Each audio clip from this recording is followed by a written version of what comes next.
What I'm suggesting is that buildings talk to us, if we care to listen, and that the various types and scales of ornament are a vital part of that language, whether that language is rich or spare.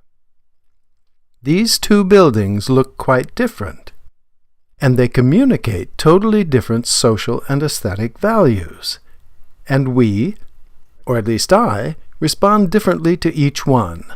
Not necessarily positively or negatively, but certainly differently. You probably noticed that one building has ornament.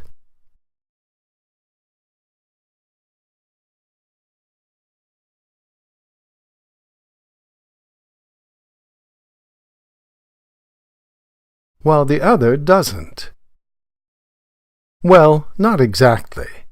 The other one has ornament. It just doesn't look ornamented, because its ornament isn't traditional ornament.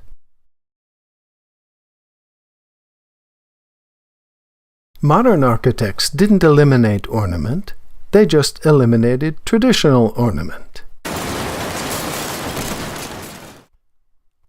Not many people would argue with me if I said that this was a traditionally ornamented building. And most people would say that this, too, is an ornamented building, if a bit less so than the previous one. But this facade is also ornamental. Think traditional grid pattern? Very, very simplified.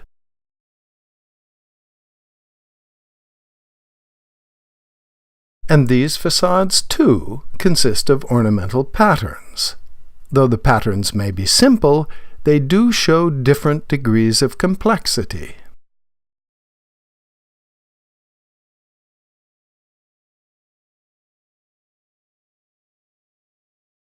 Furthermore, contemporary structure, in its own way, is almost as decorative as traditional structure.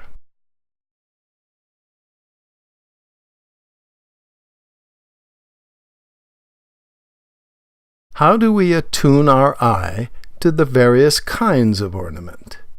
Here's a traditional facade with lots of mainly non-structural ornamental lines. Here's a modern facade with lots of mainly non-structural ornamental lines. Both are ornamented. It's just that most of us don't think of the latter example as ornament, but it is. To keep things simple, I suggest we rely on a definition that's been in common use for at least 250 years, namely that ornament is an embellishment, a decoration. In other words, ornament adds something to whatever it adorns.